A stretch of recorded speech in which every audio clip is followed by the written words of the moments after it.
촌 오장환. 추로한 지붕 썩어가는 추녀 위엔 박 한 통이 새었다.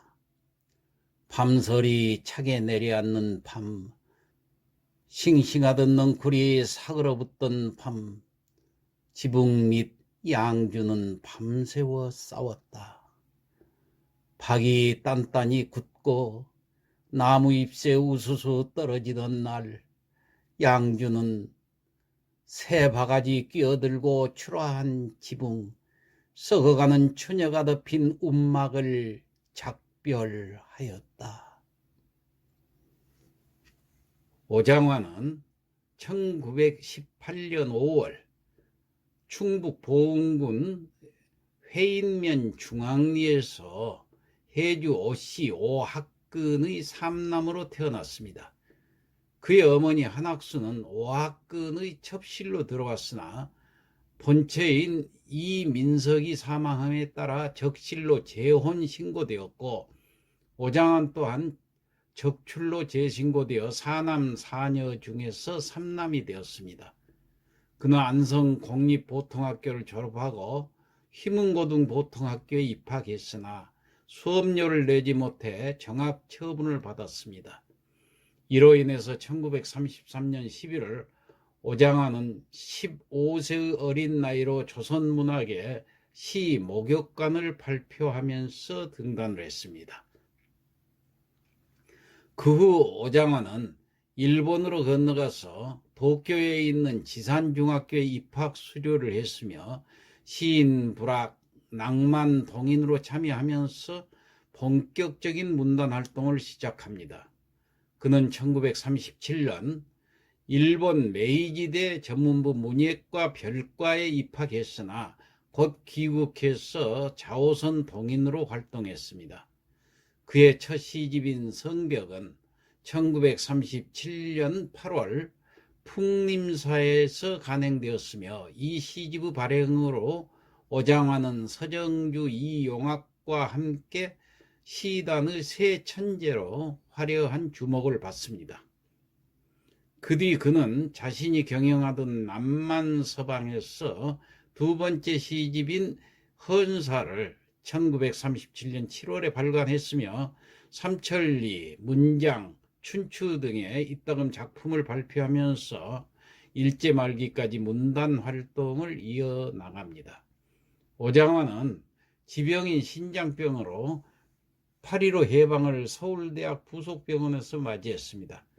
특히 당시에 창작되어 1946년 정음사에서 발간된 그의 세 번째 시집 병든 서울은 해방 이후에도 식민지 잔재를 청산하지 못하고 새로운 이념적 갈등에 휩싸인 해방공간의 상황을 사실적으로 보여주고 있습니다. 이러한 국면을 타개하고 인민에 의해 건설되는 민주공화국을 꿈꾸던 오장환은 1946년 2월 임화, 김남청과 함께 조선문학가동맹에 가담해서 활동을 합니다. 그리고 그는 러시아의 민중시인 세르게이 예세닌의 시집을 번역해 간행하기도 했으며 1947년 헌문사에서 네 번째 시집인 나 사는 것을 간행하기도 합니다. 나 사는 것은 병든 서울 이후에 간행되었으나 시기적으로 일제 말기에 쓴 작품이라는 점에서 성벽과 헌사에서 보이는 상실된 고향에 대한 서정성을 잘 녹여내고 있습니다. 하지만 해방 이후 새로운 공화국을 꿈꾸던 열망이 국토 분단에 의해 좌절되면서 그는 월북을 감행할 수밖에 없었습니다. 월북 이후 오장환은 북한에서도 작품 활동을 이어나갔고 소련 기행체험을 담은 제5시집 붉은 길을 발간했습니다. 그 다음 해인 1951년 오장환은 지병인 신장병으로 사망했으며 1988년 납월북 작가의 해금 조치가 이루어지기까지 남한에서 이친 시인으로 남아 있었습니다. 이후 처음으로 오장환 전집이 간행되고 그의 미발표 유고인 장시 전쟁과 황무지가 발굴 공개됨으로써 오장환의 문학에 대한 평가 또한 지속적으로 이루어지고 있습니다. 이 시의 제재는 이촌이고 주제는 낡은 세계의 청산과 새로운 세계의 모색이라고 하겠습니다. 이 시는 1936년 시인불학에 발표하고 시집 성벽에 수록한 지은이의 초기 작품입니다. 지은이가 근대 도시 현실의 체험과 모더니즘 문학의 영향 아래 새로운 시대 정신을 모색하던 때 발표한 시로서 식민지 현실 속에서 삶의 근거를 잃고 떠돌 수밖에 없었던 1930년대 당시 유랑 농민의 모습을 그리고 있습니다. 이 시에서 화자는 전면에 나서지 않을 뿐더러 대상과 일정한 거리를 유지하면서 객관적인 정황을 묘사하는 냉정한 태도로 일관합니다. 따라서 대상으로 다루어진 부부와 그를 둘러싼 상황이 중요하게 부각이 됩니다. 이 영화의 낡은 집에서도 이와 유사한 분위기를 느낄 수가 있습니다. 이 시의 서사적 골격은 비교적 단순합니다. 싱싱하던 넝쿨이 사그라붙던 밤, 지붕 및 양주는 밤새워 싸웠다와 양주는 새 바가지 끼어들고 움막을 작별하였다로 요약될 수 있겠습니다. 이 간단한 골격 속에 많은 이야기가 감춰져 있습니다. 이 단순한 줄거리 속에 당시 유랑인들의 공공한 삶이 감춰져 있음을 알 수가 있습니다. 그것은 바로 초라한 지붕, 썩어가는 추녀로 제시된 그 퇴락한 움막에서 살아가는 그들이 박을 심어서 그것으로 끼니를 때울 수밖에 없었던 극한적 궁핍상입니다.